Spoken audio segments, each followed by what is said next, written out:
Welcome. Hello, MACC members. I'm Laurel Hansen, MACC's Program and Member Engagement Manager. And welcome to Ask MACC Workforce Edition, brought to you by the Metropolitan Alliance of Connected Communities and our Human Resources team. We know our network is faced with ongoing and incredible challenges when it comes to workforce. It's how we provide the valuable services to the community. Our workforce challenges can create difficult hurdles for our organizations to operate sustainably. There can be complex and seemingly insurmountable barriers, but luckily we have an incredible HR expertise at MACC. And as a part of our network, you have access to that HR expertise through our convenings and working with so many of you in the MACC network. During this brief conversation, I'm joined by Diane Seep, Senior Human Resources Consultant at MACC. Diane brings her expertise to MACC and our members to provide HR guidance they need to be successful. Hey, thanks for joining me, Diane. Yeah, thanks for having me, Laurel. Appreciate it. So during this chat, we're going to talk a little bit about what we're calling skill building. And really, we think about it as investing in skills for promotion, retention, and engagement within organizations. And so I have a few questions, so let's jump in. Sounds good. We hear from MACC members that they're experiencing workforce challenges, and that creates difficulties in serving the growing needs of the community. These challenges create both the need and the opportunity to approach things differently in order to remain sustainable and competitive. I'm glad we have the opportunity to discuss some ideas around workforce skill building that you've seen as impactful. So let's talk about this idea of investing in the skills of our workforce. Why do you think it's an important strategy? Is it an important strategy? And what do you think organizations should really know about investing in workplace skills? Yeah, I think, during the pandemic, employers have had to face, really big challenges, right? We've all been going through this the last few years. I mean, in addition to employees wanting flexible work schedules, working remote, a connection to mission and purpose, having a lack of training and development and career advancement is right up there as a top reason why employees are quitting.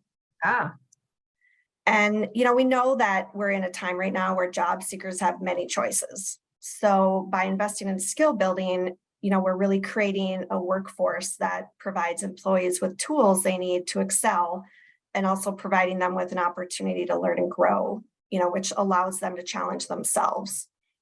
So I think we really need to be thinking outside of the box on how we approach and think about work and what that investment looks like. Like, what do we want that to look like in our staff to retain them?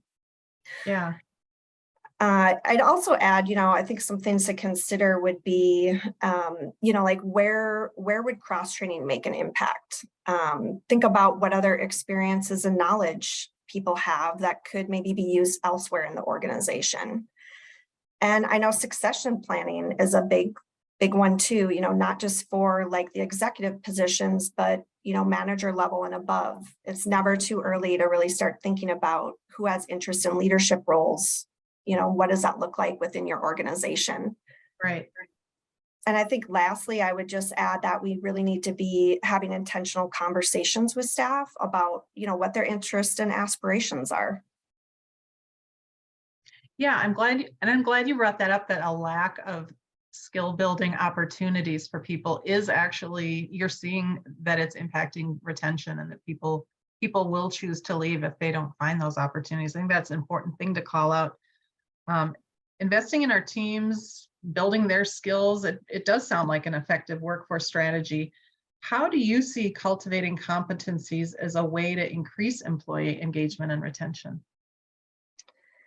Yeah, I think, we need to be cultivating this like dynamic learning mindset, one that really allows people to learn from mistakes, is open to feedback, and we're committed to helping employees grow. And that could look different depending on, the person and the positions, whether that's maybe developing problem solving abilities or critical thinking skills, things even like building confidence to speak or present in front of others, or even like how to facilitate a meeting. And so I think a lot of it too could be around just having awareness too about when you've seen someone really excel or when you've noticed that they step up to help or engage outside of their regular responsibilities. But also when you've noticed they may not be bringing as much of that high energy you've seen before, like to a task or a project. because those are all things you can have conversations with the employee about. And I think investing in our teams, is going to help eliminate skill gaps. It's going to increase productivity because employees are able to work more efficiently. It also means like more time to improve processes. And then, of course, boosted employee morale because employees feel valued and appreciated. And in return, then they're committed to the organization. I liked the phrase you used. Can you repeat that? Dynamic. What did you call it? Yeah, cultivating a dynamic learning mindset. That's a great addition to a toolkit. And I'm glad you're bringing up how this is so beneficial for organizations. And I want to talk a little bit about from an opportunity to promote. Why do you think a skills-based approach is important to consider when promoting an employee? Does it create opportunities for the employee and the employer? And how can an organization kind of prepare for an effective impact for the employee and the team? What goes into that? Getting someone ready for promotion. Yes, all good questions. I would say, using a skills-based approach when promoting an employee is important because you need to assess their current skills, abilities, and just what you said, like their readiness, so that you can use that information to help identify, what the training needs are, and then implement the development opportunities for that path. I would also say, having a clear path outlined, like something documented that you and the employee agree upon, is going to help drive motivation, commitment, and accountability in their development. So I think that's an important piece as well. And I would say, in preparing for an effective impact for the employee and the team, I think communication around all of that is really critical. It's important to notify any others who were being considered for a promotion that they didn't get it and why, before making like an official announcement to the team and the whole organization. And then really following that with developing expectations and short-term goals, such as maybe 30 to 120 days where the employee is in their new role. It's going to provide a path for continued development, conversation, support, and hopefully success in their new position. Yeah, those are good recommendations.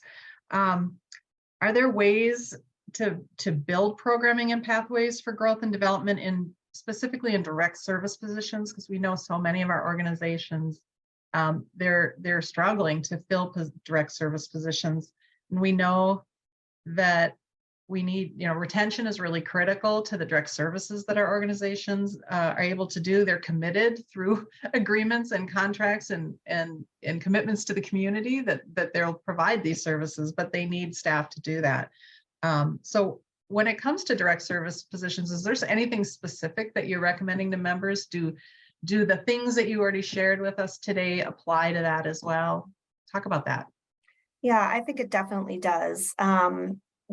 I think we need to be thinking about what career pathways look like in our program areas. That is definitely something that can be defined.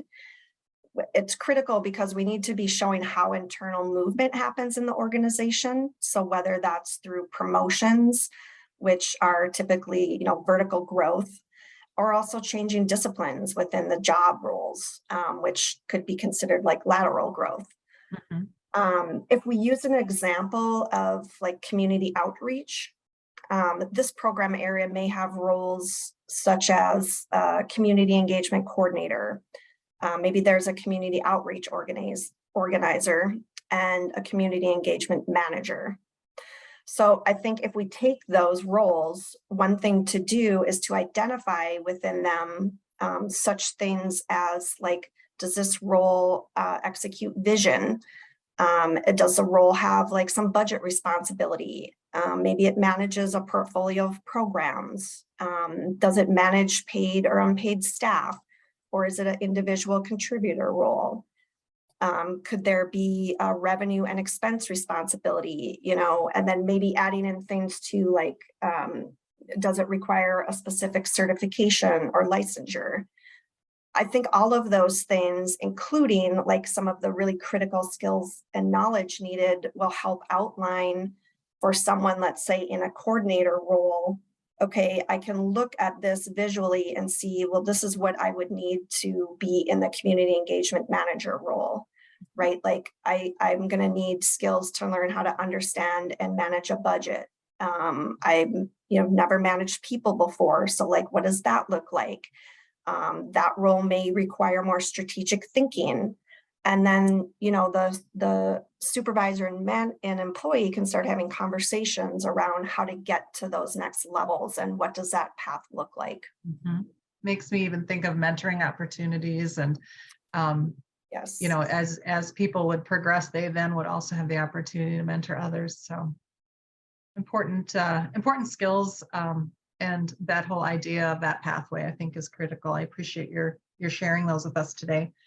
We always like to include in these conversations an opportunity to share an example from the MACC network and from another MACC member. And I'm just wondering if, I know that you've been working with MACC members for a long time at MACC. You have a lot of examples and stories probably in your own toolkit. Does one come to mind about a member who invested in this effort to build the skills of their workforce specifically, strategically? And was there any sort of observable outcomes in terms of impacting retention and engagement? Are there any real life examples you can share? Yeah, definitely. And actually I have a few if we have time. Yeah, please. Great. People love examples. Great. Okay. So one of our members' financial services team has invested in their employees by both allocating training dollars and applying for scholarships for employees to receive certifications that serve both the employee in advancing their career and the organization in providing additional services to the community. Another example I could share is that a member created an internal pipeline for administrative support employees to engage with their business development team to gain experience in that area. So then once moving into the business development team, which helps carry out their mission of supporting entrepreneurs, and starting their own businesses. Wow. And another example I have is a member that invested in forklift certifications for the community, but also for the employees and the director. So the employee who did training originally had left the organization. And so that would have left them without certification to run the forklift in the food shelf.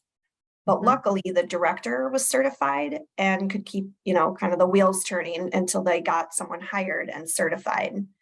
And so that engaged the employee to continue to advance and get the certification and also become a certified trainer for the community. And I have one last example with a member that is under Department of Transportation regulations, and their drivers are required to go through specific driver training courses. The transportation supervisor became a certified driver trainer through the state of Minnesota to actually train drivers not only for their company, but also train for other organizations. So the company also invested, in addition to that, in training the supervisor to become an American Red Cross instructor to teach CPR and first aid as well. And so all of that really saved a lot of time of needing to coordinate trainings with someone external, and then having to pay for that as well for an external trainer to come in. But it also provided, revenue for the department since they're able to provide those trainings for external organizations, which is really cool. Some strategic ideas, initiatives there that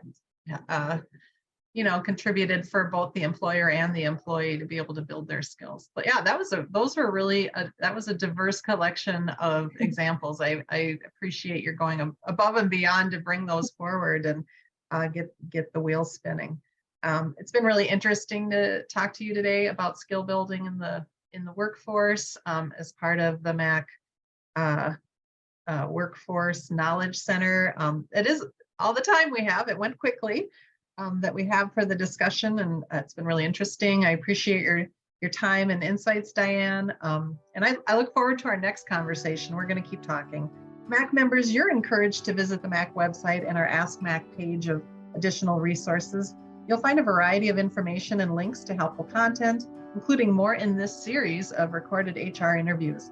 So keep in touch. We're here to support you and our network of MACC members. Thanks. Have a great day and be well. Goodbye.